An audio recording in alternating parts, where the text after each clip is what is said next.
فضيحة تهز وزارة الداخلية وتهز الغيرة العراقية وتهز الشرف العراقي.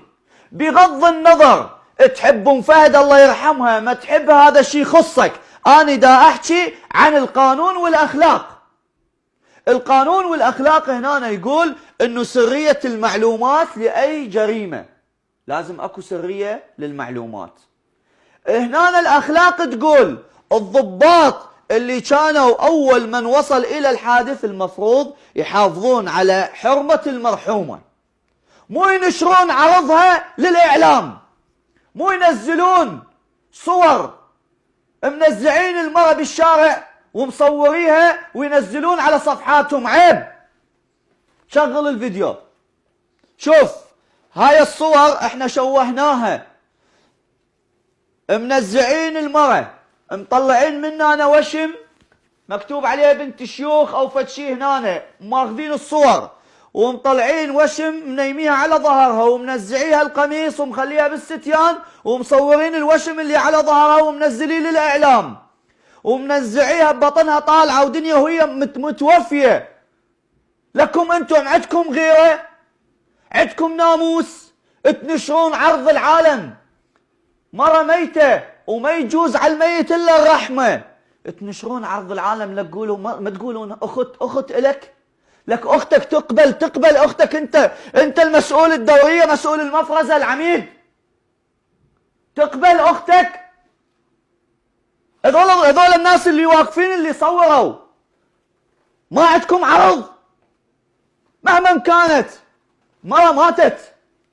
حتى لو هذا تحقيق المفروض وزير الداخلية الكل هذولا ينحطون تحت التحقيق.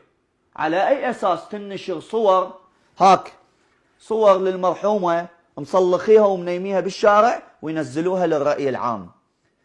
احنا حفاظا على حرمة المرأة ما عرضنا الصور مثل ما هي، شوهناها.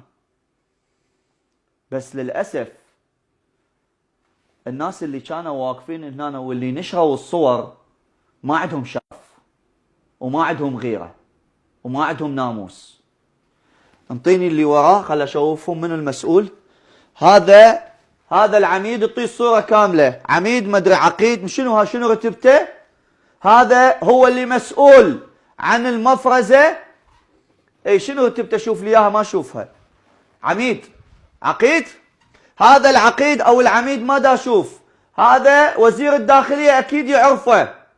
هذا هو المسؤول عن المفرزة اللي صورت ام فهد، والمفروض اهل ام فهد واخوتها اذا هم صدق زلم يروحون يقاضون هذا العميد.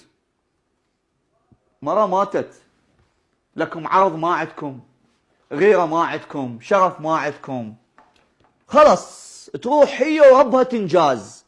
زينة النفسها مو زينة النفسها. ومن منكم بلا خطيئة فليرمها بحجر. هيك قال السيد المسيح.